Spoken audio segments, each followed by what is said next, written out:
My name is Kristen Neese, and today I am doing a eulogy of my grandma.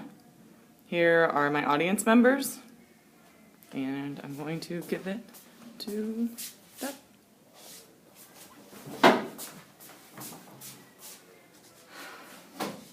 Okay, every time that I turned onto Oak Avenue growing up, I always remember knowing that my grandma would be there to wait for me when we would walk in. She always brought a type of ambiance to the room, and her smile was never forgotten. Today we're here to celebrate the life of June Calhoun. She was my grandma. She was an incredibly driven teacher. She taught for more than 45 years.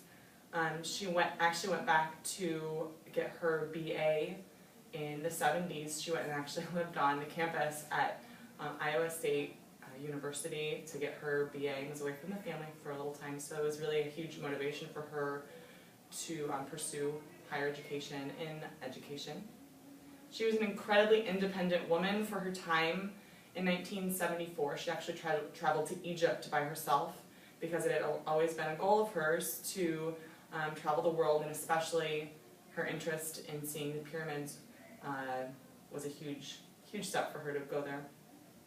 Her and my grandfather helped to preserve and build a park that has now been dedicated in their name.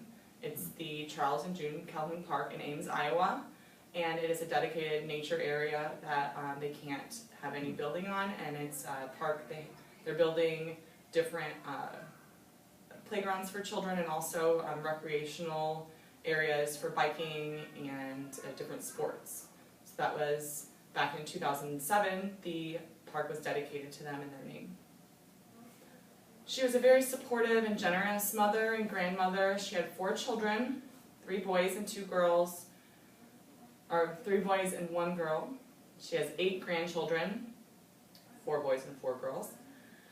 And she was married happily to my grandfather until his untimely death in 1988 when I was 2 years old.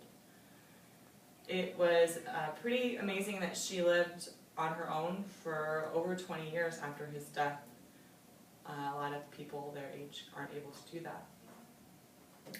She is really, my grandma has touched the lives of many people in her classroom, at home, in general, and she'll always be remembered for her smile and the life that she brought to those that were a part of hers.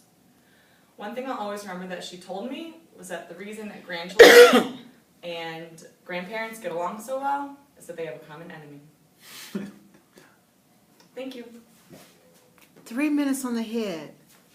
Oops.